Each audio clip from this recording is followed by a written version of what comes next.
Meeting is being recorded. Oh, I heard that twice. Okay, good evening, everyone, and welcome to Meaningful Monday. I just want to say a very warm welcome to everyone. We've got quite a nice, good group here tonight. Jacinta, thank you. You got bad reception. I saw that. Just stay with us or put your camera off if you got bad reception. But thank you to everyone for joining. What I may do in the meantime, if it's okay, is just put the microphones onto mute just to keep the sound quality really good. But if you want to unmute yourself at any time and speak, please go ahead. I'd love to hear from you. And I please do ask you keep your cameras on because I like seeing faces instead of little black tiles. All right. So for those of you who are new to Meaningful Monday, I just want to say a very warm welcome. This is I might be clicking around as we talk because I'm getting people in. Here's Shahil just arrived. It's the first Monday of every month, so please do come back every first Monday of the month. I'd love to have you back, and I just pick a random topic every week, something that I think is of interest or may help people in some way, really just to raise awareness because just to get people to definitely be more empowered and realize that we do create our own reality. Absolutely, we do. None of us are victims. And this is a good topic, I think, why we get triggered. And I'm speak for myself here because even I get triggered. Everyone gets triggered. I don't know anyone who's breathing that may not sometime get triggered. So really good topic. And then for those who do regularly join, I want to say very warm welcome back. Thank you so much for always coming on. There's some of you, you know who you are, that are always here every single Monday. So thank you so much. I do appreciate you and really value you being here. Okay, so why we get triggered? Let's just jump into this. I think the picture paints 1,000 words. So this is me. I'm not saying this is you. I'm just gonna take it on myself and use my own example. But was definitely me. Someone else just joined. So here we are. Imagine having this awesome life. You have awesome relationships, affording holidays worldwide. Everything is great, perfect health, ongoing success. It could be you. It could be me. And you're really happy and you're laughing and you're getting your life better and better. And then just when you think you got it all sorted, I don't know, something happens. Who can relate to that picture? You can just, raise your hand or something. I can absolutely relate, especially when I think I've got things sorted. Thank you, Cheryl. And Ness, I saw you, and Julie as well. So I can relate to this, especially when I'm doing a lot of personal development, which I do. I eat, breathe, sleep it all the time. As things get better and better, something will inevitably almost, I don't want to use the word test me, but the way I see it is that, well, if you think you've healed that wound or you've got that part of you sorted, then life kind of presents itself in a way that says, well, have you really learned the lesson? How about this? And then it will give you some situation. And we actually can gauge where we are in terms of our emotional healing and it's also a form of maturity, if I have to say, and I'm not saying people are immature by any means. When I'm saying maturity, what I mean is either we've had a wound from childhood or something that we've either healed or not healed. Or when I talk about maturity, maturity is really the ability to manage your emotions as opposed to our emotions managing us. And the reason why we can't manage our emotions sometimes is that the part of us that is reacting is actually from way, way long ago. Maybe when we were a small kid or something happened, and that part of us just comes to the forefront. And so just when you got sorted, that's what happens. So let me just ask you to type in the chat box for me if you want to unmute your mic and talk. I love that as well. What are some signs? What are some signs of emotional triggers? Anyone just let me know. Hi, Lawrence from the Gold Coast. Thank you. Heard about from Eventbrite. Nice, Lawrence. Thank you and welcome. Yep. So what are some signs of emotional triggers? Anything? How do we know we're triggered?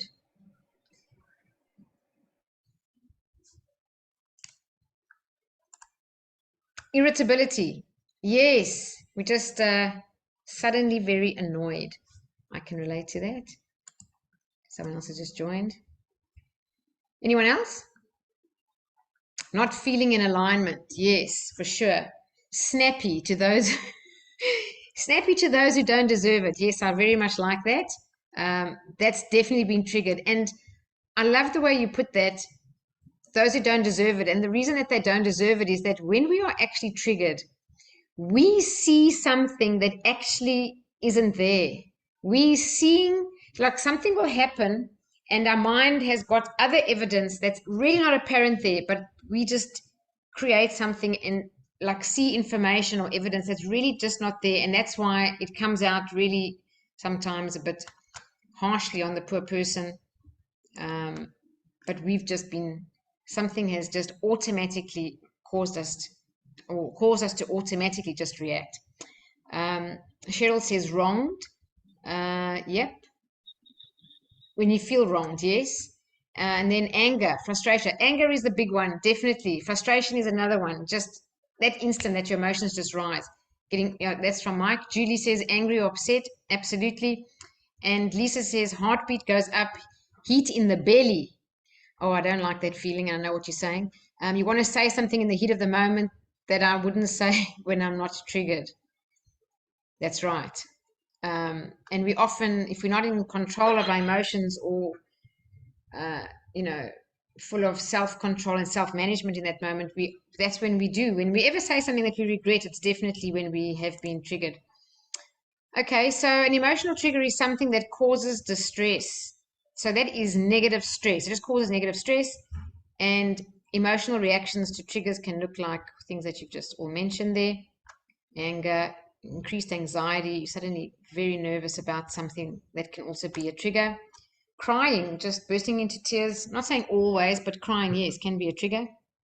That feeling of panic, it's like an unnecessary and irrational kind of unexplained fear that actually takes over you, and you just feel that feeling of panic and it's really strong. And if it's another person in the same situation, it might not do anything to them, or if you looked at it on another day, you would say, wow, did I have to feel that way? Road rage, yes, Mike, thank you. Road rage, yes. And I like the way you put the fact that you mentioned that, because some people think, oh, those drivers really drive badly.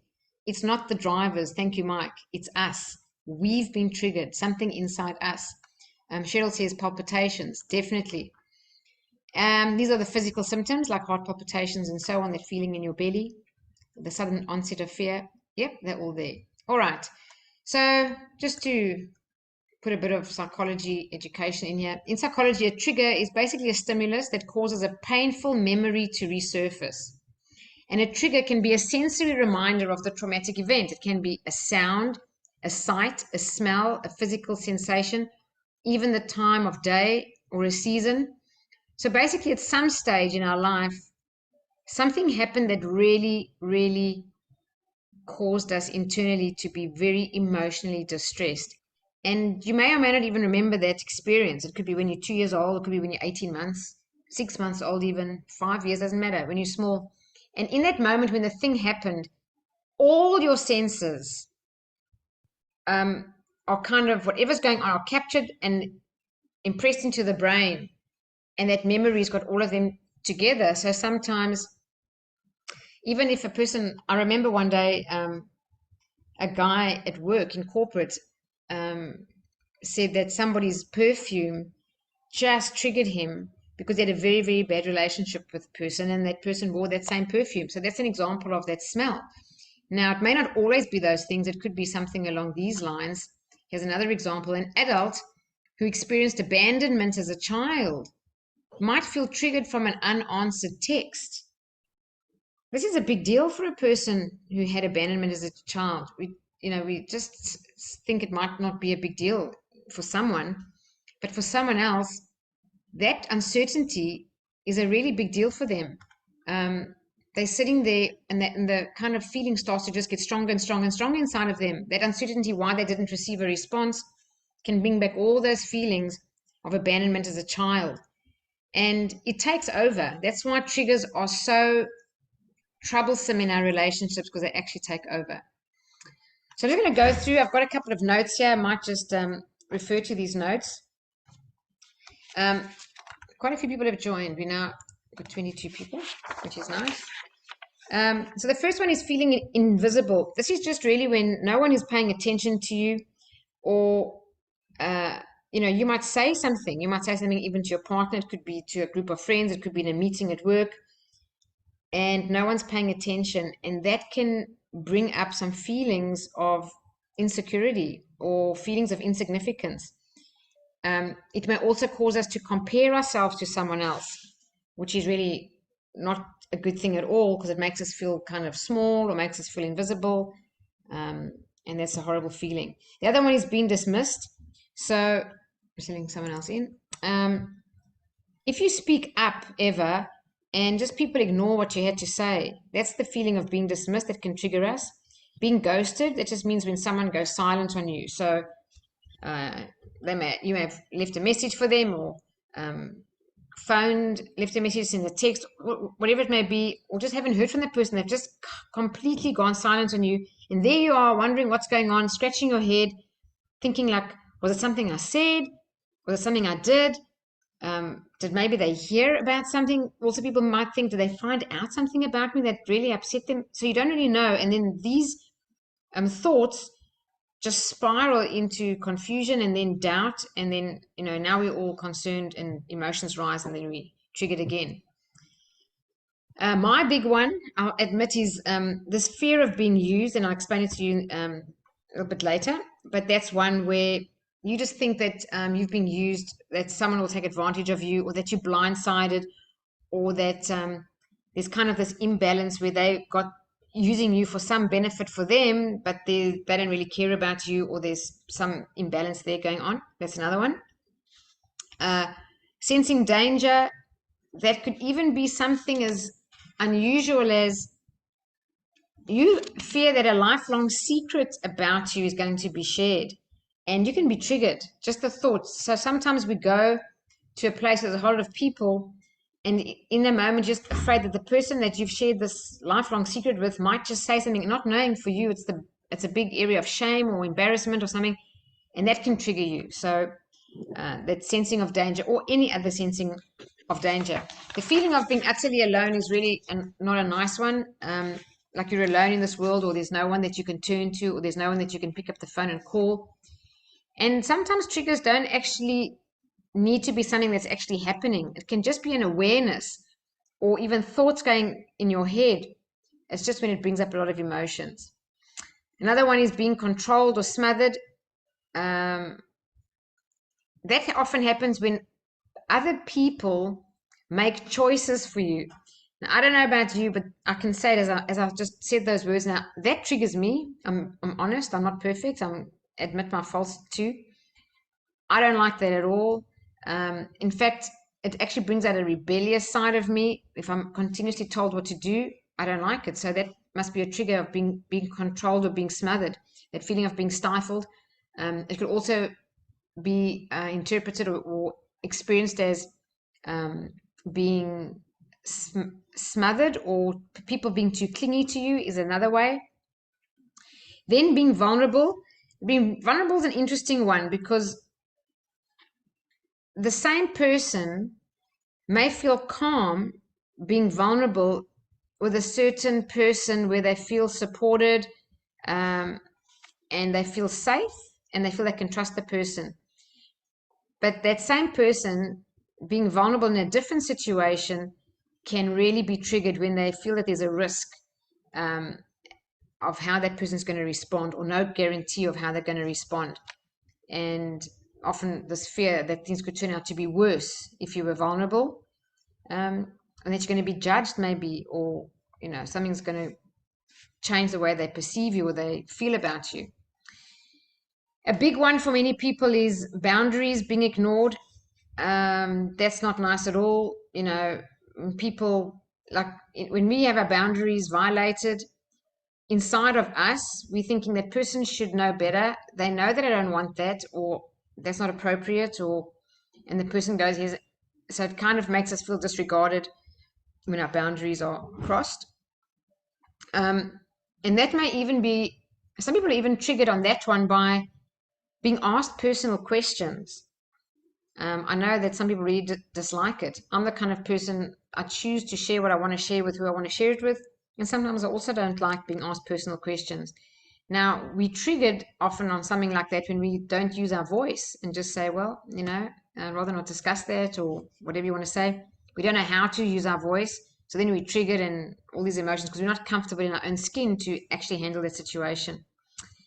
And then feeling out of ease with a situation or a person or a place, just that feeling of uneasiness can even be your intuition, really.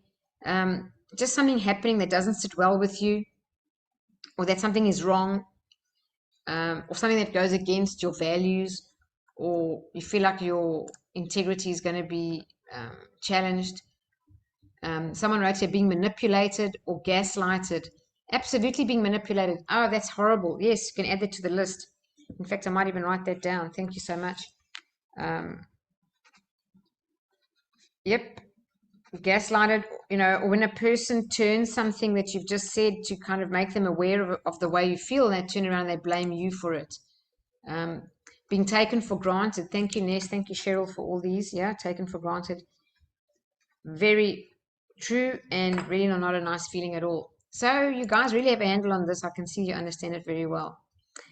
So who has ever felt that way? Well, I still have some hands up, but many of you, I'm sure all of you, okay? I admit at some stage, like every week of my life, some degree or another, I'm triggered. Sometimes small, sometimes a lot. But the good thing is, let's understand what's going on here. So the good thing about triggers is that we can learn a lot about ourselves. They really give us great insight to understand what we need to work on inside ourselves. Because the truth is, we've got some unhealed wound there. And as long as it's not healed, we'll be triggered. And once it's healed, we are not triggered. And that's why people are so different.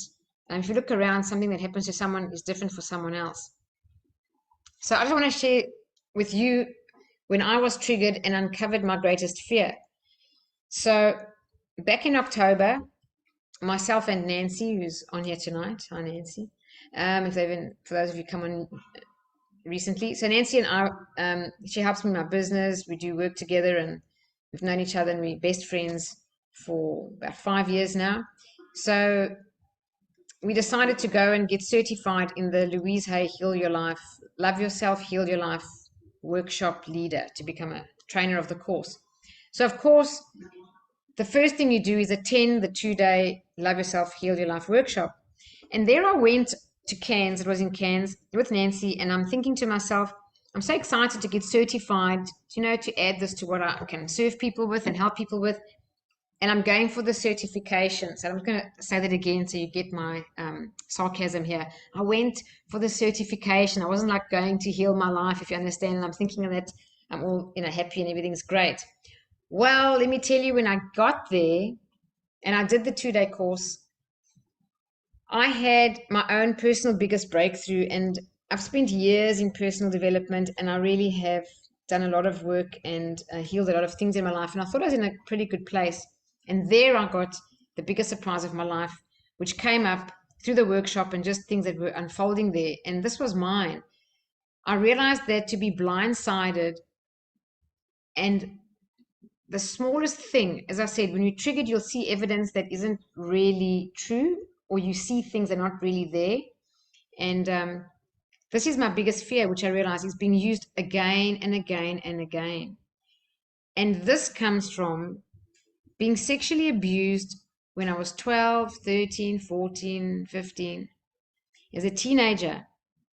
Now, the fact that I'm sitting here on Zoom with a whole bunch of 20 plus strangers saying this is just evidence how powerful that workshop was, because before that, I can promise you, I'm over 50. I know I only look 26, but I'm over 50, and I have not told more than 5 people in the world about my sexual abuse until I went to Heal Your Life.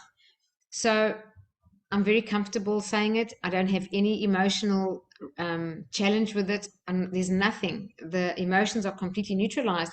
And I think just the proof of me sitting here, being able to say that, is something that you could really understand and see. So the point I want to make is the sexual abuse event itself. The people that I did tell, Nancy was one of them that she knew. I told her when we first became friends. I would always say that I've dealt with that. In other words, the guy himself, he was a family friend, okay, much older than me. I was only like 12, he was 55. And I dealt with him, and I would talk about it in that way. And I say, I've dealt with that. And then I'd often be asked, you know, is there resentment? Do you hate him? Do you want to kill him? All those things, cancel. And the answer was no, I don't have any of that. It's not that. So I thought I dealt with that. But when you realize you have a trigger, it wasn't that was unhealed. That part I didn't have any issue with. It was another thing that was a complete blind spot for me. And that was the feeling of being blindsided. Something coming out of nowhere with no preparation, there's no forewarning, just taken, being blindsided.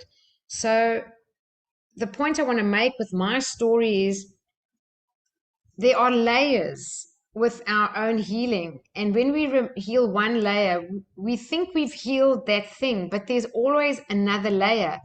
And even when you heal that layer, the healing can always go another level deeper and deeper and deeper.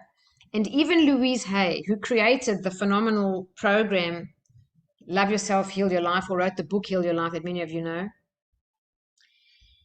she healed herself from cancer, and she started Hay House in her 60s. She was on top of her career at 80, teaching this to not thousands, millions of people.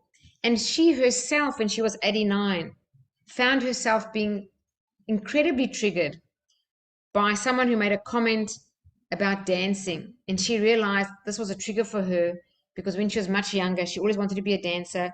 And someone in her life said to her, "You cannot be a dancer, you're too tall." And she felt herself being triggered, and she thought, wow, here I am, the person who created this wonderful work and book and everything, and trained thousands of people and took them to the workshop and healed so many others, finds herself being triggered. And that's what I just wanted to mention, that the layers never end. So even though I've done Heal Your Life, I'd love to go and do it again. If I could do it right now, I would go and do it, but certainly I'd love to try and do it if I can, at least once a year. It was so beneficial for me. And here's just some photos of the certification. And there's Nancy. We got certified together. That's the whole group. It was just really amazing, a wonderful experience. And now I'm here offering the same thing to all of you. So you have the power to heal your life. This is what Louise Hay says. You have the power. And you need to know that it's you. Because we so often think that we're helpless, but we're really not helpless at all. We always have the power. It's just how we use our minds, the way that we think. Everything starts with a thought. And we can claim and consciously use that power to heal our life. Sometimes we just need a process or a technique, but we really are the healers in our own life. So just from my point of view, I found that the workshop made a difference in my life. It changed my life. I mean, the fact that I can not only talk about my sexual abuse, but I'm actually wanting to help other young girls on the things that I couldn't do when I was 12. I couldn't speak. I couldn't say anything. How many thousands of times I would sit there wanting to just say something, whether it be to a friend or a parent or someone who I thought could help me in some way. I couldn't get the words out. And I understand that today, coming from my adult point of view, but that was the child me. So the healing heals the child you. And the way to go through the workshop and healed me, it's incredible. Here I am as an adult, decades later, healing the 12-year-old version of me, the 13-year-old version of me. It's very hard to understand, but it does work. And it just takes the right process, the right environment for that to happen. So all I can say is, if you never heal from what hurt you, you'll bleed on people who didn't cut you. Now, I love this quote because that's what a trigger is. When people wrote in the chat there, it's when you're angry. Someone wrote when you snap at someone unnecessarily, like your outrage, your outburst is pretty harsh on the poor person who doesn't deserve it. This is the quote. And we will continually being triggered. And how horrible is it for us to be triggered? Because we hurt. Every time we're triggered, we hurt, we hurt, we hurt. So if we don't actually heal from that, that's not going to end. The pattern doesn't end, or can't end automatically. It does need some form of an intervention. just some testimonials. So I ran Heal Your Life in December with a group of 12 people. That's how many I take in the class as a maximum. And this person wrote here, what made the whole experience valuable was realizing how blocked I am in loving and protecting myself. And now I'm willing to love and protect myself. It was really that lack of awareness and lack of knowing their own power, feeling like a victim, really. And this is, if that comes from others, that's wonderful and appreciated, but it's no longer my only source of love and protection. I love that. And we can take care of ourselves. Here's another one. It says, I find I can now easily speak my truth without feeling guilty. I'm not triggered by certain people anymore, but rather look at them with compassion, as I can now see their unhealed wounds when they act out. So the very same thing that would normally really just irritate you or, excuse my French, piss you off really badly doesn't happen. And instead, you look at that very same person, that very same thing, and you actually feel compassion because you're realizing that that's happening is their unhealed wound. And you change. You like, you have a lot of compassion and empathy for them. So even though we do heal, making progress, I have to say, making progress happens like this. From the moment that you decide, so you've got to make a decision that you're willing to change. And I'll tell you, some people are not yet willing to change. They're not ready, maybe, which is fine. But from the minute you decide that you are willing to change, all I can tell you is the process starts to work. So for myself, there I went to Cairns, I did the workshop, I had that big breakthrough. But because I'm willing to heal, when I came back, I had breakthrough after breakthrough after breakthrough. And it still happens right up until now. I think one happened, if I'm not mistaken, Nancy, I was with you last week. And I called you from the car, driving home from the radio show, we do a radio show. And there I was triggered by something. And I just reflected and realized, oh, this is the trigger. This is what happened. And there again, I'm seeing evidence that isn't there because I'm triggered. So all I'm saying is there's this transitional period once you start the healing that's ongoing. And we kind of go back and forth, back and forth, back and forth. We better, and then something happens and we triggered again. And then we bit better, and then something happens and we triggered, but a bit less. And something happens and then even a bit less. But this transition period keeps going. It never really ends. And the layers of healing never end. So it's this forever unfolding of like self-discovery, old buried beliefs, old deep unhealed wounds, just going deeper and deeper. And all we do is really realize, one, that we've got more blocks and able to release those old blocks. So how do we heal? Here's for the big answer for everyone. How do we heal from these unhealed wounds? So I'm going to share a few, and then I'm going to just ask Nancy to share something. So one way is to love yourself more. And this is really the foundation. Even when you do the Heal Your Life workshop, you might do many other techniques or practices or things that release something major. But what actually happens in that experience is that the end result is self-love and self-appreciation. So that's the foundation. If anybody really wants to, give yourself some true gift, if you go to Hay House or just Google Hay House, the 21-day Loving Yourself program. It's a video course on Hay House. It costs about $120. There are videos there. You can download the amazing workbook, Heal Your Life workbook, which if you bought, it's like a book of $25. And you get the actual meditations from Louise Hay, and you get videos every day for 21 days. If anyone heard me ever advocating or suggesting that there's a free PDF, I want to take that back because I did look into it more deeply if there was a copyright on it, because I thought it's very strange that it's for free. It's actually not free. There's a book of 21-day mirror work or 21-day learning to love yourself mirror work course, and the book is $15 more or less.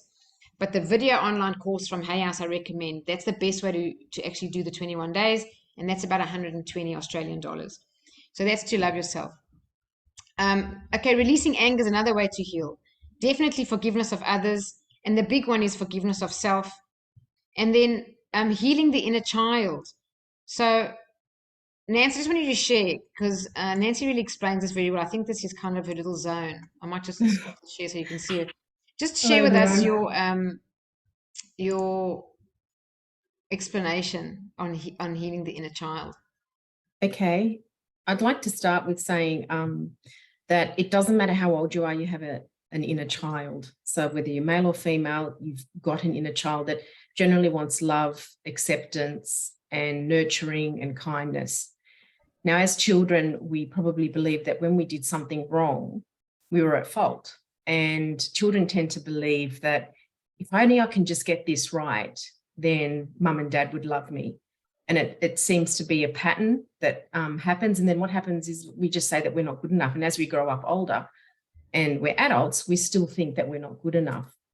So when we get triggered, it's our inner child that reacts. And sometimes we react just like a child. I don't know if you notice that when you get angry, it's almost like a tantrum. So it's our inner child that's coming out, not the adult that's coming out. And that little child comes to the forefront and it tries to protect you. It goes back because what happens is the child is acting as your protector. It doesn't know that you're an adult. It's just wanting there to protect you. And with that, we also have a parent that's within us.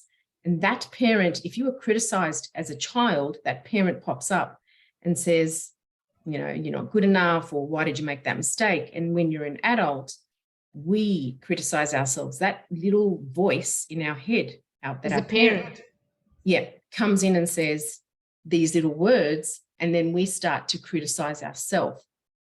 So what really is, what we really need is the child needs to be nurtured. It needs love, acceptance, and kindness. And once we heal, and as Janine said, healing is something that just keeps going on until the day that you pass. We actually give permission for that inner child to go to the back. We actually say to the inner child, it's okay. I've got this and I can handle this and I can protect you and I can do this. And we give permission for that inner child to actually be loved. Give permission for that child to be nurtured. We give it forgiveness, we give it compassion, and we take 100% responsibility and we empower ourselves. We end up being totally in control, and that's why we're not triggered anymore. But every time we do get triggered, because we will, we actually have an opportunity to heal our inner child. So being triggered isn't such a bad thing in a sense. In the moment, in the heat of it, yes, it is, but it gives you an opportunity to find exactly what's going on and what's happening and how you can heal and become a better person. Yeah, and no, thanks. And I think for everyone listening, when I used to hear the term inner child work, I used to think it was when myself as a child had some kind of trauma and I need to go back and heal that. It's not the way Nancy explained that today, as an adult, you could be 30, you could be 50, you could be 70, you could be 90. When we triggered, the inner child comes to the forefront, and that's the one that's responding. It's not the 90-year-old you or the 40-year-old you. It's the child you, like says, don't you want to be hurt again? So you can carry on interjecting, Nancy, if you want. I'm going to put the slide back up just because there's some good info here. So just as a note, I just wrote you, are you even aware you have one? Because some people, didn't even know that they have an inner child. It's like, what?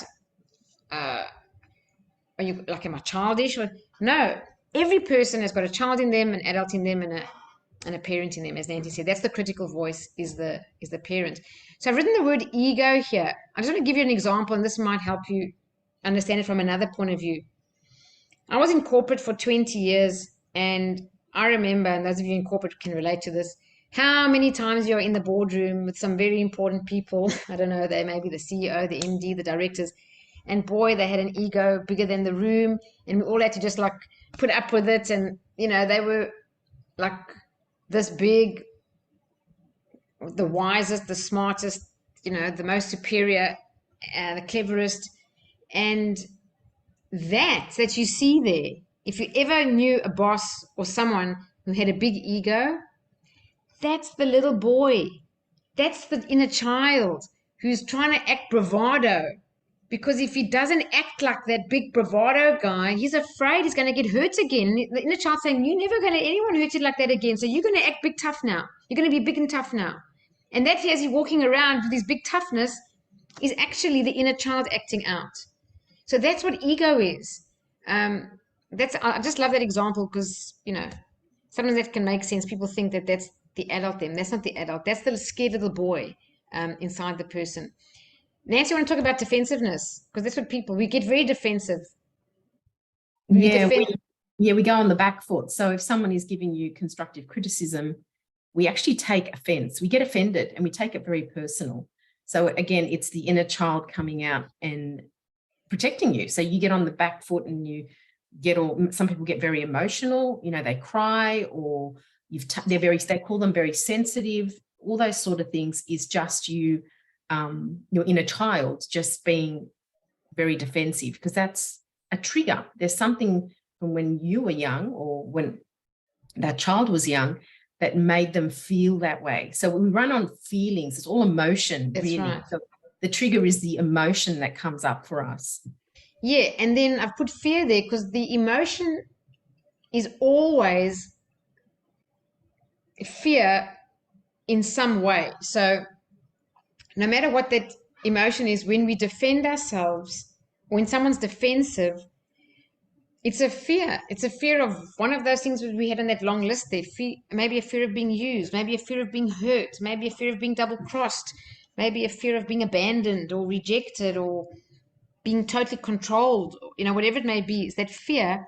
And that's why we become defensive, because the little one is doing everything they can to saying, no, that's never going to hurt me like that again. So I hope that makes sense for everyone. I hope it was well explained. And if anyone's got any questions, please just throw them into the chat box. Another way to heal, which is very powerful and it's very related to Louise Hay's work, absolutely, it's positive self-talk. I could not emphasize strong enough, stop all self-criticism. And I mean all. Some people say, "Oh no, but it's okay because I really was an idiot yesterday and I forgot to do X, Y, and Z." No. You cannot speak that way to yourself.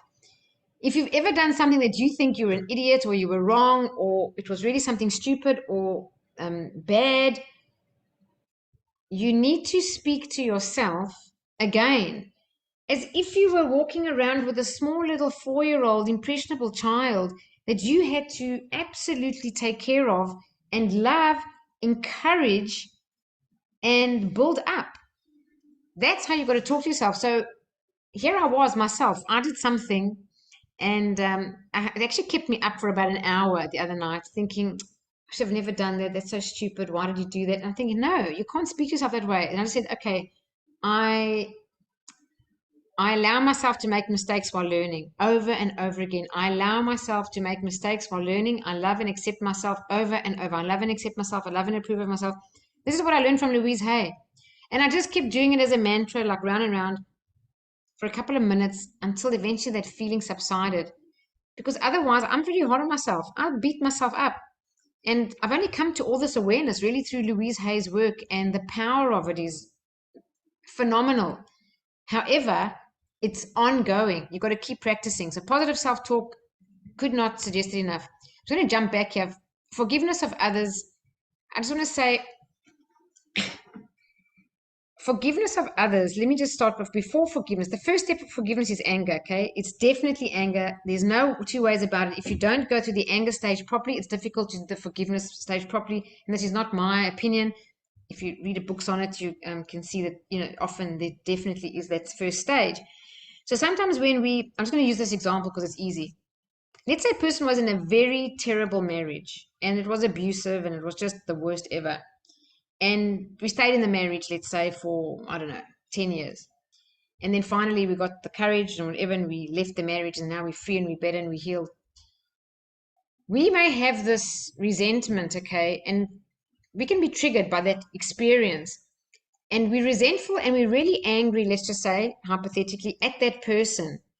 I have to tell you, or let me ask you, who are we really angry with? ourselves. We were actually angry with ourselves for staying in it for 10 years. It would be okay to experience it for a while, but the fact that we went through so many years of it, that is often. So when I say when there's a lot of forgiveness to be done for others, I can tell you the person, whoever they are, has got even more forgiveness of self to do. And forgiveness of self is something that is not for everybody common practice. And that's a massive one in healing yourself, especially your inner child, or things that you did when you were younger. We think, why was I such an idiot? Why did I do this? Why? Let me tell you, back then, that was your best thinking. So you did your best back then. And we do need to forgive ourselves and have compassion for ourselves. So I just want to mention all that there. Also, how to heal is do what brings you joy. Why? Nancy, you tell them why. Who needs that joy? Because it raises your vibration and Yeah, makes but who needs the joy?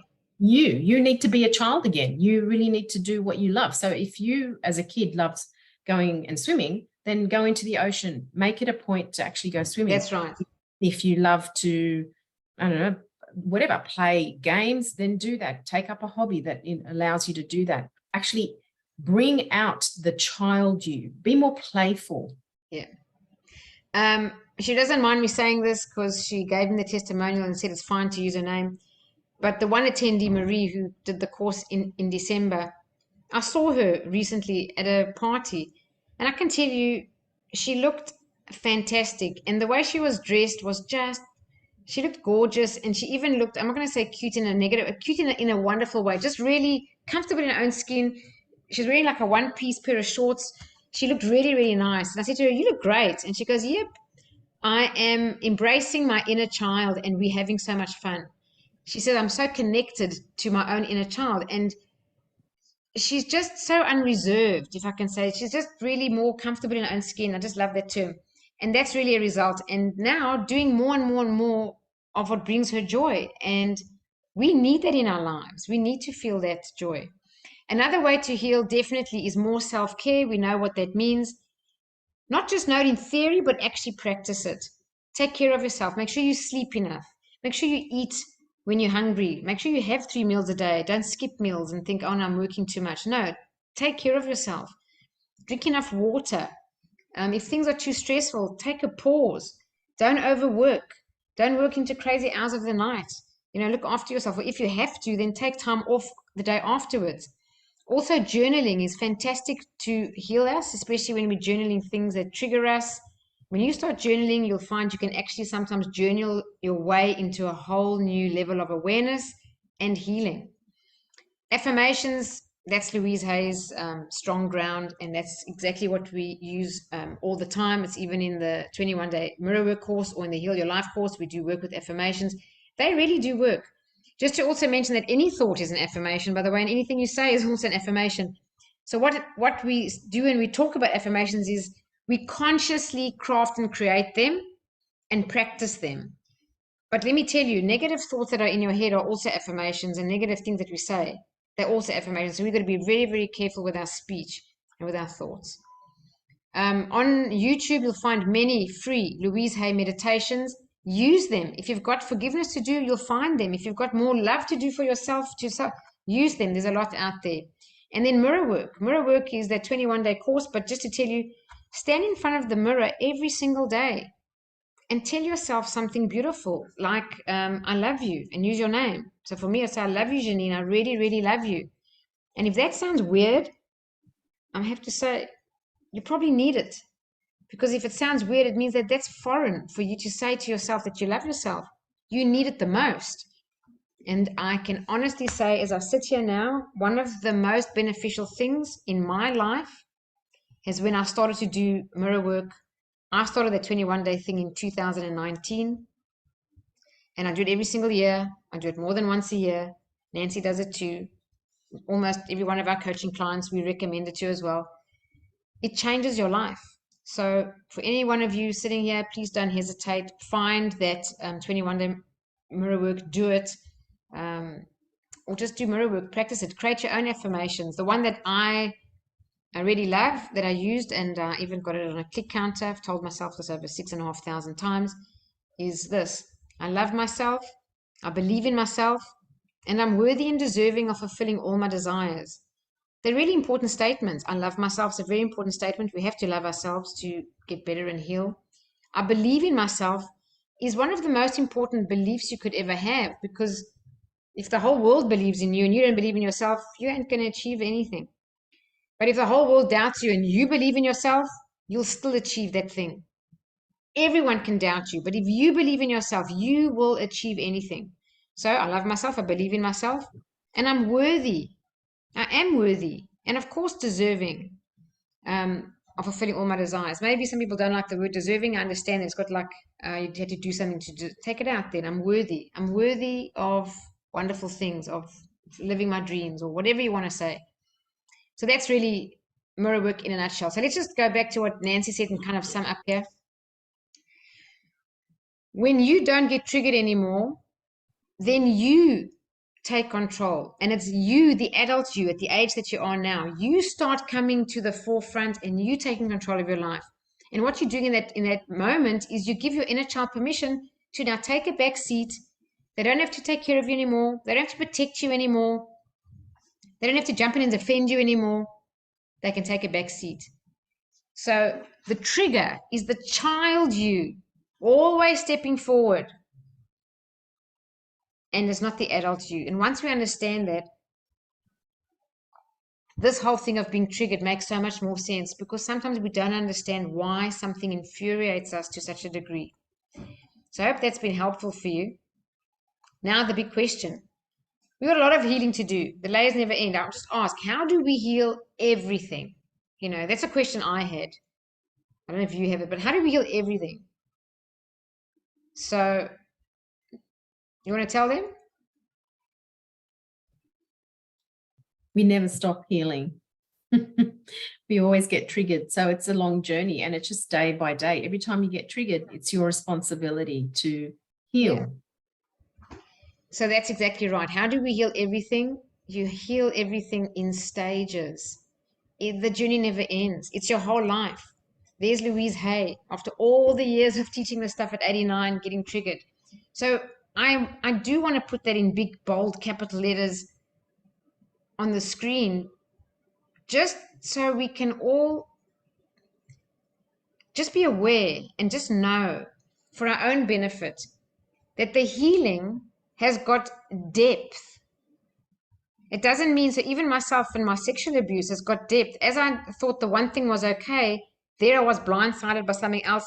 And it was related to the feeling of being used again and again. And you know, I wasn't going to be used. As I said, you see evidence that isn't there.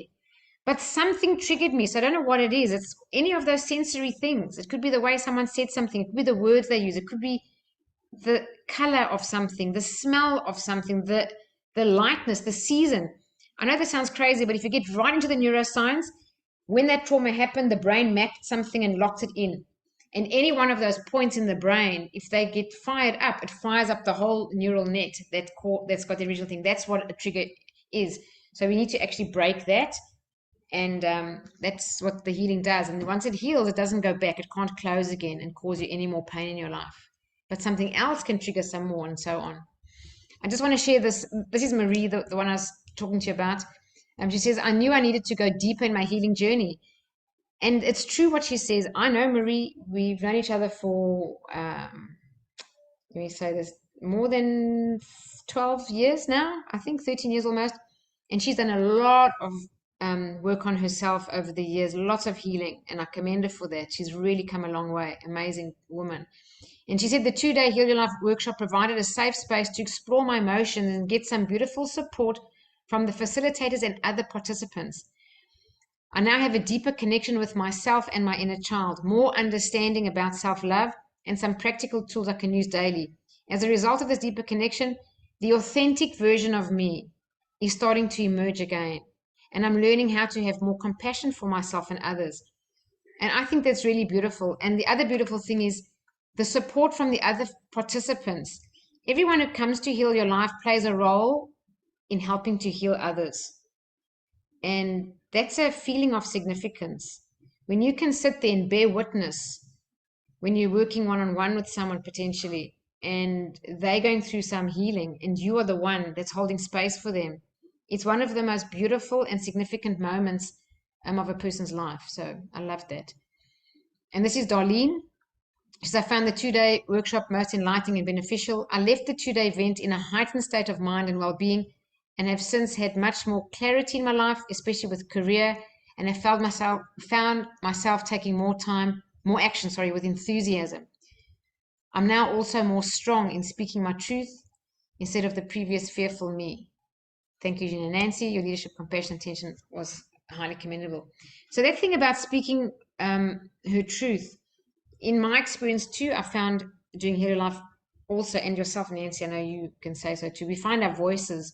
We are able to say what we mean, to say what we feel in a moment, and not feel guilty, and don't get nervous about it, and don't have all that fear come up. We want to share an opinion, we just share it. You know that horrible feeling when you share an opinion, you want to say something, and the first thought in your head is, no, should I, shouldn't I, should I, should, all that doubt, whatever it may be, from being judged or criticized or disliked or whatever it may be, that just goes away. And what happens is you find your authenticity. And when we say healing is layers, it peels the layers off of you to get to the real authentic you. And when a person is more authentic, they're more attractive, they're more likable, they're more trustworthy, people just like them. So some benefits of the workshop is definitely more self-love and self-esteem. That's where we need to work the most. That's the foundation. And better health. Why better health? Because Heal Your Life, the book by Louise Hay, has got a whole section in there on heal your body, and she wrote a book called Heal Your Body and explains that every single physical illness, chronic illness, whatever it may be, has got an underlying emotional root cause. Everything. So a person can suddenly get a toothache and they think, oh no, it's just because of the tooth, No, it's a manifestation. Even a toothache. But I just fell and I broke my arm. No, breaking your arm is a manifestation of it.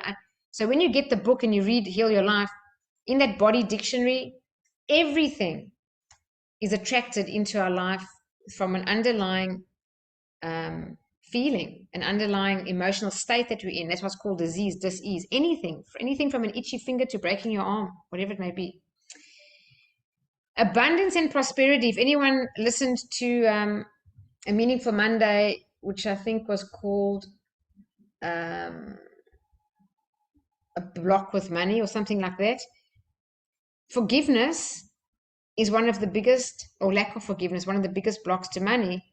And I do masterminds on certain money mindset books like Think and Grow Rich, The Science of Getting Rich, As a Man Thinker, things like that. And what I always say is, if you think you have a block with money in your life, the only question you need to ask is, who do I need to forgive? And people say, but that's not even related. Yes, it's fully related, because lack of forgiveness is a block, and it can't be blocked in one area of your life and not be blocked in another. And sometimes it can be self-forgiveness, and then abundance starts to flow into your life. Definitely loving relationships. Why? Because the quality of your relationships is a reflection of the relationship you have with yourself. So the more we love ourselves, which is a direct correlation, the more we love ourselves, the better our relationships in every area, even the ones we think are impossible to improve. When we think these people are just from another planet and we just never going to improve it, even those relationships improve. Nancy shared quite a bit in the Heal Your Life course. She was there helping to run the program with me. And her share was really about the relationships that she's changed quite significantly in her life, which is as a result of self-love. So physical and emotional well-being, definitely, and spiritual growth, absolutely, because the more we love ourselves, the more we're connected to our soul nature, and our soul nature is pure unconditional love, and that includes ourselves, loving ourselves unconditionally. So just to talk about the workshop, because I do have one coming up, you transform your life in the workshop. We do things like family dynamics, identify negative thought patterns, uncover negative beliefs and how to change them. The mind-body connection is a really fantastic way to understand why something's wrong with your body, anything, whether you got IBS or you got eczema or whatever it may be, mind-body connection, you get the answers from your own body in a certain technique. So it's fantastic. Healing the inner child, that's massive. We spoke a lot about that tonight. Releasing negative emotions, because we need to release them, including anger. Clearing through forgiveness work, could be yourself, could be others. Creating a new life story. So part of the challenge is that we give our power away. We blame the past, we blame other people, and we blame difficult events for our frustration. And that keeps us in a victim mode, that keeps us powerless. So when we actually make the decision to take action and now start to dare to heal ourselves, only then can we then choose to create more peace in our lives, more harmony, more joy, more love, more balance. And it just gets more and more as we go along. So it's really that decision to, dare to heal. I love those words, dare to heal. Okay, so that's it from me. I don't know if anyone's got any questions, but certainly there's a lot there that you can really help yourself on your own journey to reduce being triggered. But if anyone does want to attend this 2-day workshop, it is transformational, that's all I have to say. It will change your life. It's coming up on the 16th and 17th of March. Its price is $997. It includes lunch as well as all the materials. And the reason, I just want to share this, the reason that this works, and please listen to this because it's so special. The reason that it works is that for some people, it might be the only time in their entire lives where they are in a safe space of pure, unconditional love, and no one's judging them. There's only non-judgmental awareness, themselves being aware even of themselves, and no judgment, and no one judging them at all, and just being totally held in a space of love is healing. It is unbelievably healing. Some people never get that in their whole lives. Never. Some people even start to feel the transformation within the first 30 minutes. There were people in the course, I think there were 2 of them, started to, feel emotional from the very start because they could just feel the presence of love in the room and non-judgmental awareness. And I'm sharing that because it doesn't just have to be in a Heal Your Life workshop. You can be that for someone. You can be that for anyone, tonight, tomorrow, the next day. If you know someone is going through something really difficult, instead of trying to fix them, because that's just drama. We did it on the radio show today. If anyone wants to listen to it, it's called the drama triangle, where someone's a rescuer and someone's a victim. Instead of trying to be the rescuer, just hold space and listen to them without any judgment and love them no matter what comes out their mouth. Did you know that an experience like that for someone else could literally transform that situation and heal them? So I just wanted to mention that because it really is beautiful. And then, of course, in the workshop, you in that kind of a bubble, should I say, for 2 full days. And it really is very life-changing. And you wish you could, by the end of it, want to stay there forever, but you can't. You've got to go back to your real life. But what you take with you is lifelong, and it lasts forever. So that's the real value of it. There is total confidentiality which goes on in there. Anything that I've shared, any of those testimonials that I've shared, I have the people's permission. Some of them gave me permission, but don't use my name, and you saw that on the slide. And others, if they haven't, that's fine. We don't share anything. There aren't even photographs of my own workshop. So there's total confidentiality, total support, total acceptance. Just to tell you, there is an early bird price. It ends in a few days.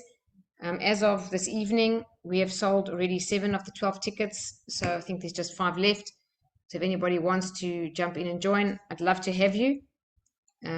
All I can say is if you do join, you'll be in very good company, because the 7 that have already booked, I know each and every one of them, and they're just amazing. So that's it from that. If you want more details, hop onto the website, just look under the events. And then just to tell you, these dates are Thursday and Friday, and they're always going to be a weekday. Someone called me and asked me to make it a weekend. It's always going to be a Thursday and Friday, because part of the course instructions from Louise Hay is that people do not work the next day, and if possible 2 days after. Don't go to work, don't go to a party, don't have an engagement, do nothing. Stay at home with yourself. You'll want that time. You want that time to just sit and reflect and integrate and be peaceful. You'll be so peaceful inside, and you'll want to just enjoy and savor that for a bit longer, just to like really integrate it. So that's why it's a Thursday, Friday. So you've got the weekend to, to yourself, hopefully, just to not do anything. And if a person's traveling interstate, I tell them, please don't fly back on Saturday, fly back on Sunday, late afternoon. And they've thanked me for it because they thought, strange request, but okay. And they were very happy afterwards. So that's just that. As for the Silver Method, February is sold out. If you do want to go on the waiting list, please give me your name. Sometimes people do drop out the day before, something like that, as long as you can make a quick decision. Otherwise, the next one coming up is in May. Please do book early. We've sold quite a few tickets already. If you want to get in for May, please do book in early. If you want to get in, is all I can say. It's going to be a fantastic event. May is at the Ride Parramatta Golf Club. It's a beautiful venue, all windows looking over the golf course. Absolutely stunning. And then if anyone wants to join my, what do we call it? Like one of the foundational programs of what I offer and have offered for years now, I don't know how many years, but many years, is Think and Grow Rich. It's one of the most requested masterminds I do. If anyone doesn't know anything about the book except the title, please know it's not about making a whole lot of money.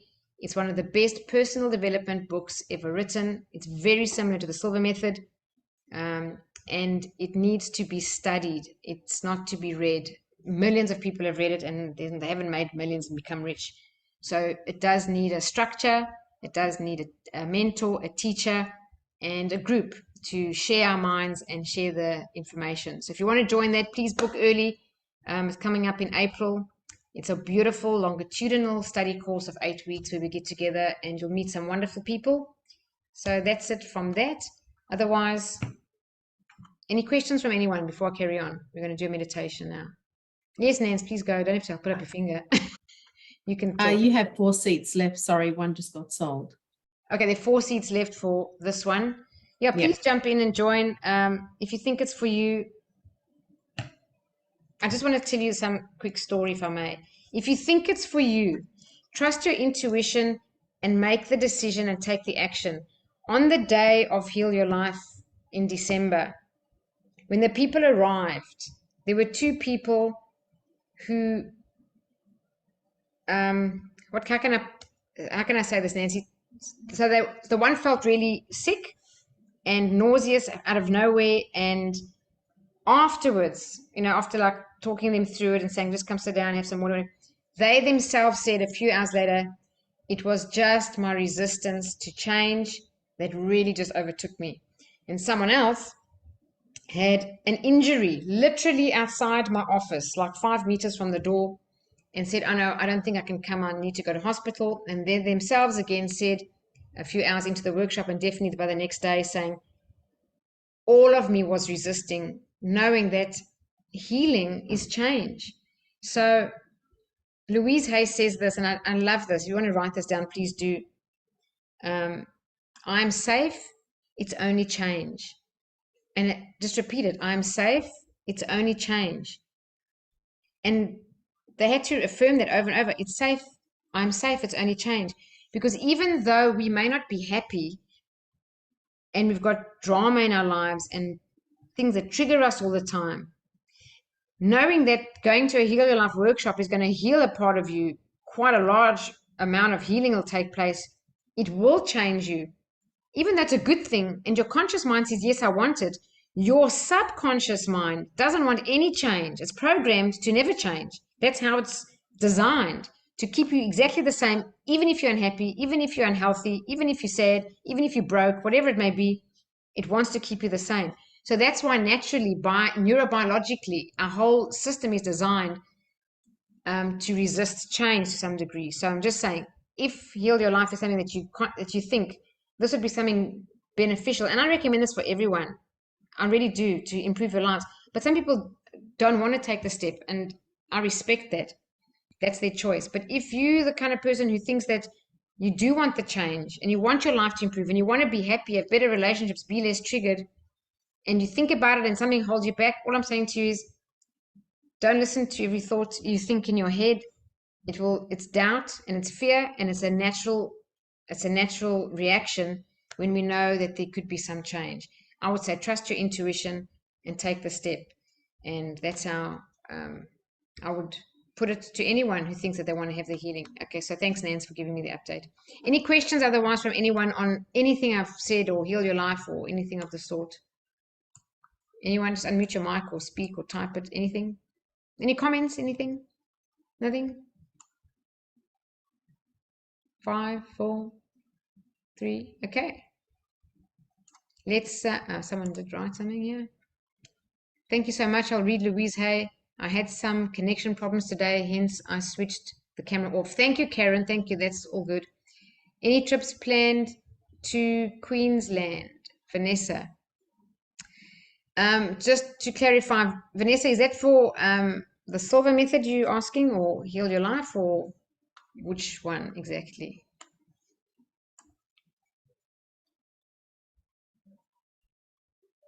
The Silver Method.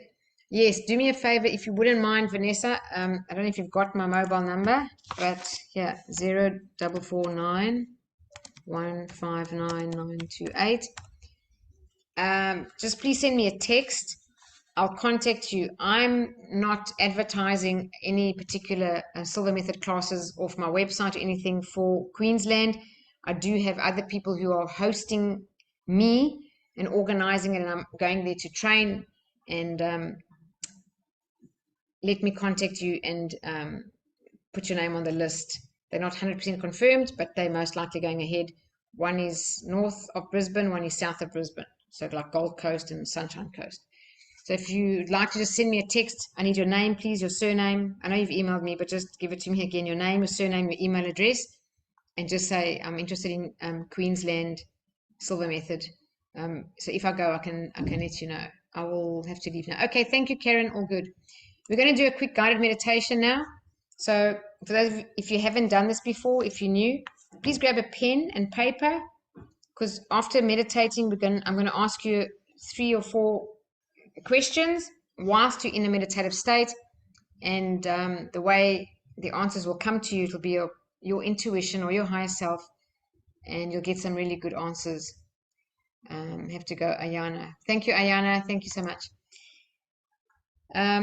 Okay, so just relax, listen to the guided meditation. Don't have to do anything, just relax, and then when you get asked the questions, the only instruction is let your first impressions be the answer, and just write down your first impressions. Don't judge or analyze anything.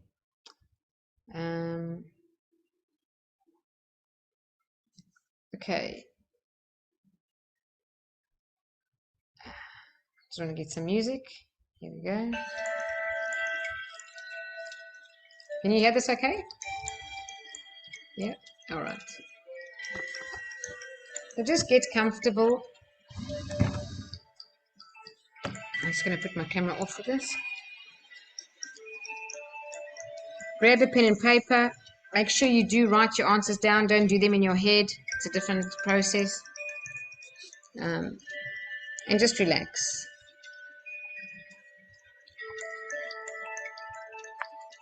So I'd like you to now take a nice deep belly breath in. And as you exhale, just consciously relax your body from the top of your head, flowing slowly downward, all the way down to your feet. Relax your scalp, relax your forehead, relax your eyes, relax your cheeks, your tongue, your jaw, your whole face. Relax your shoulders, down your arms and your hands. Just continue to breathe slowly, deeply and rhythmically. And as you take a nice, slow, deep breath in and you exhale, relax your chest.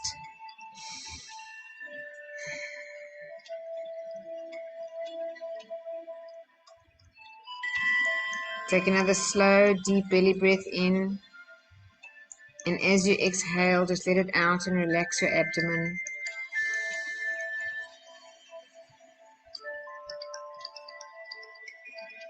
Relax your hips and pelvic area.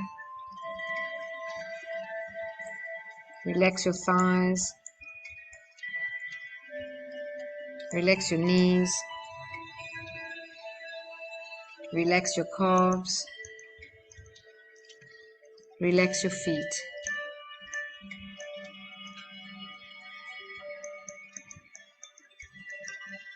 You're now experiencing a nice, deep, relaxed state of relaxation. You're now going to create in your mind your ideal place of relaxation. It can be real or imagined, just somewhere where you've been or maybe somewhere where you'd like to go. And allow it to be a place where you feel totally relaxed. Begin to experience your ideal place of relaxation now and enjoy.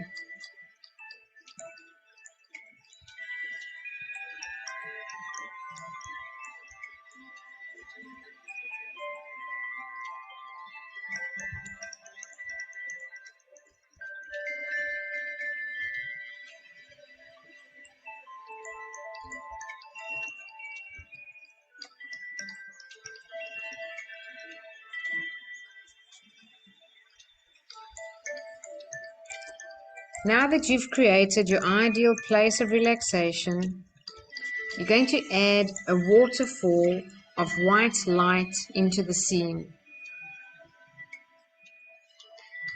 Place it wherever you choose. The waterfall is gentle, allowing you to stand under the cascading white light. This light is a healing energy, a clearing energy. Your waterfall of white light is now created. Walk over to the waterfall and stand under the white healing light. Allow the white light to swirl around you, encompassing you within its glow. Feel it clearing all the stress and tension and clutter from your energy field.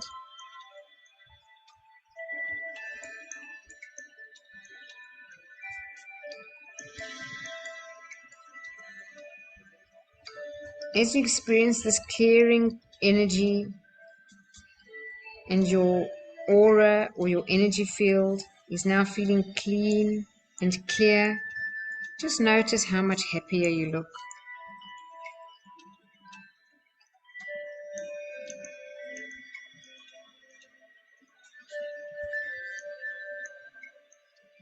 Notice the smile on your face.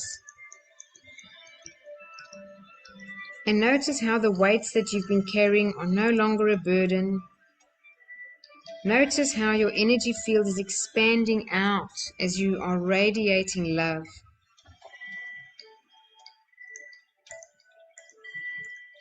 This waterfall of light is always available to you whenever you need it. All you need to do is close your eyes, imagine your ideal place of relaxation, and immerse yourself in this healing white light. Now take a nice deep breath in, and as you exhale, relax even deeper and repeat mentally these beneficial statements to yourself. Every day, in every way, I am getting better, better, and better.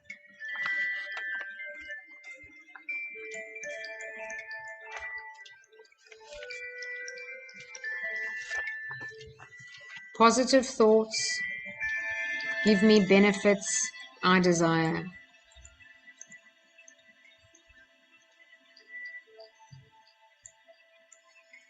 I will always maintain a perfectly healthy body, mind, and immune system.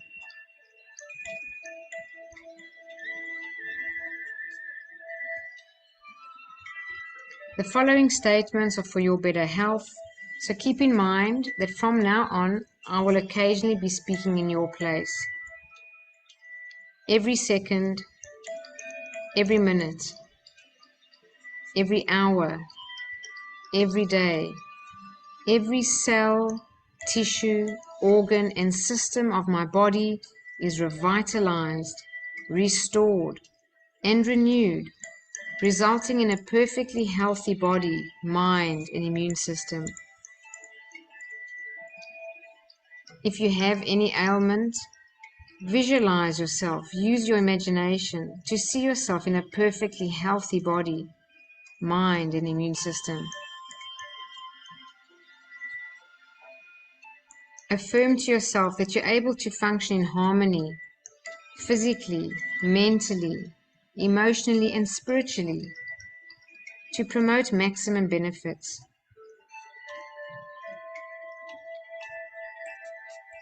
Now, imagine the white light turns to green.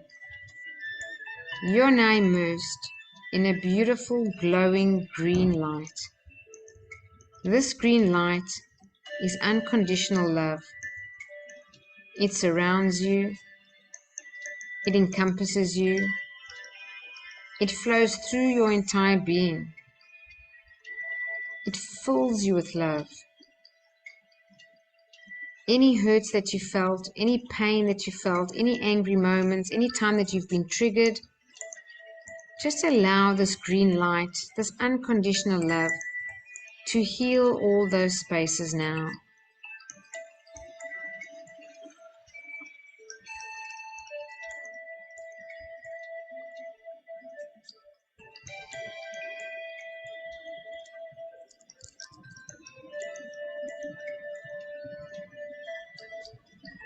You are an amazing human being.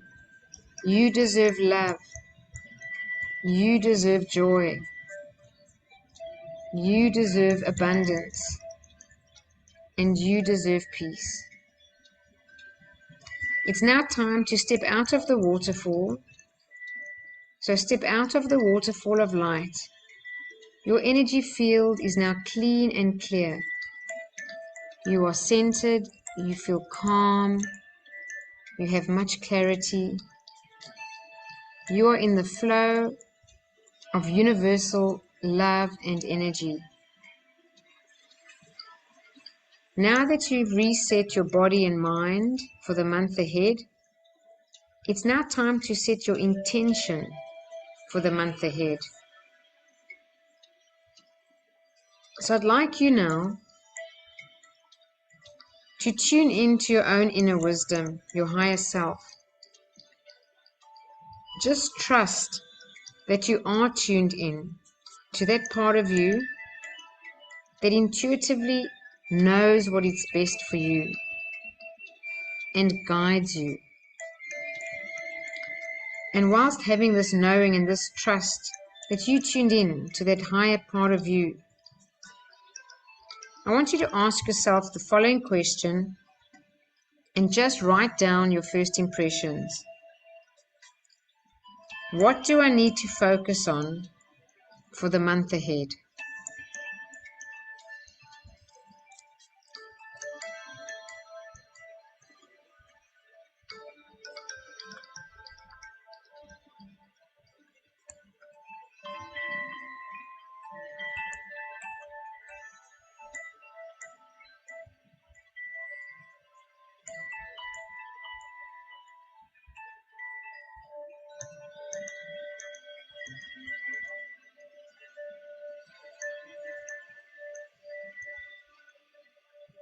Whatever comes to mind, write it down and then take a deep breath, close your eyes again and re-enter the meditation.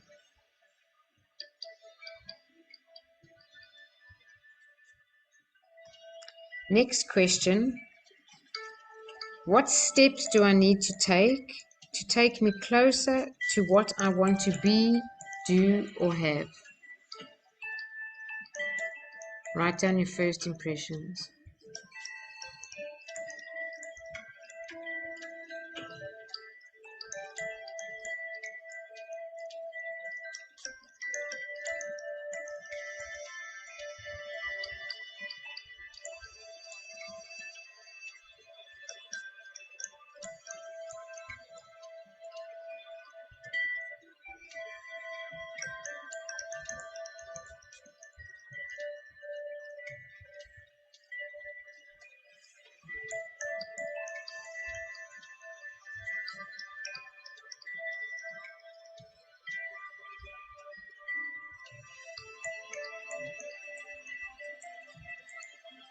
Next question.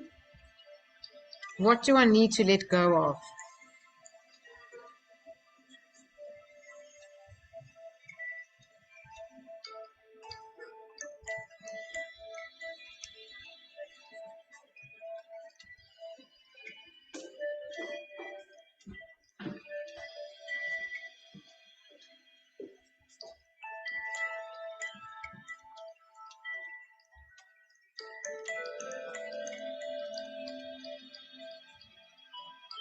Next question.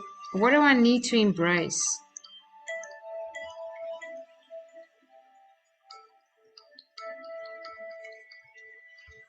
What do I need to embrace?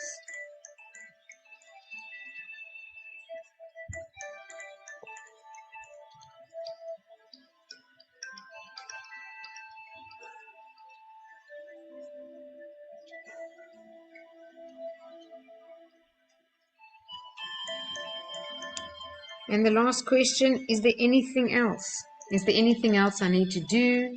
Is there anything else I need to know? Just, is there anything else?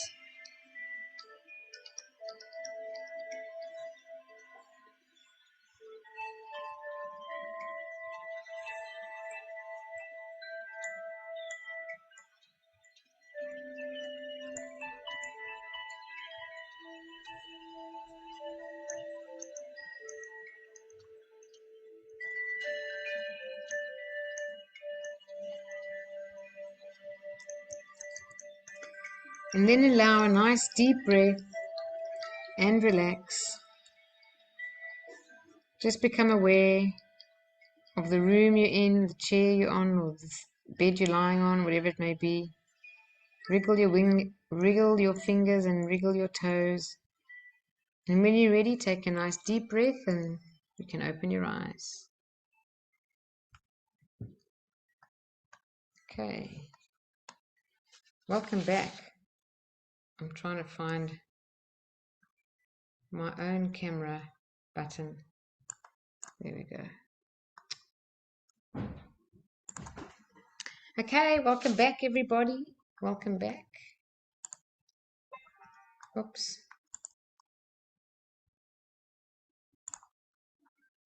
Did you enjoy that? Good. Anyone feel a bit better? I hope you do.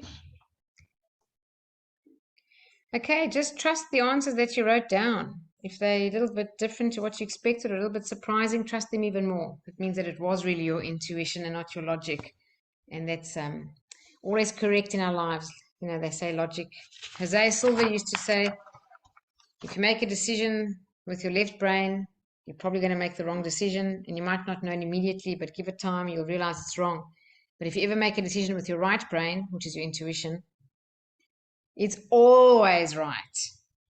Always. Almost guaranteed. So that's it. Thank you so much. Thank you, Vandana. Thank you, Lisa. Thank you, Beverly. That was lovely. Yes, it was lovely for me too. Thank you so much. And just to also remind you guys, in case I haven't ever told this before, on my website, there's my shop there. I have a wonderful inner child guided meditation. Out of all the things that I sell in my shop, it's the inner child guided meditation for loving yourself or forgiving yourself or something to do with the inner child that I've got the most feedback on. That people say it was quite powerful for them. So just sharing that with you. Otherwise, everyone, have a wonderful evening. Have a wonderful month ahead. God bless you all. And I hope to see you next Meaningful Monday. Make sure to put a calendar reminder in so that you join. And if you do happen to miss it, they're all going to be uploaded. They all are uploaded onto YouTube. Silver Method Australia is the channel. So this one will be out in a day or two. So if you want to share it with anyone, you're welcome to. Otherwise, thank you so much. I really appreciate you all being here. You honor me and I want to honor you. So thank you. I appreciate all of you. Thank you, Nancy, for chatting to us about your knowledge on or your view or your perspective or whatever it is on the inner child. I really think it's always great when you explain it. So thank you. That was a picture, no sound moment. Thank you. Sorry. Totally forgot I was on mute. No, that's okay. You can stay without mute. Thanks, Christine. Bye, Christine. Thanks, Ron. Hi, Ron. Nice to see you. Thank you. Thank you. Thank you, Navid. He's gone. Thank you, Ron. Thank you, Nance. Thank you, Lovey. Ciao.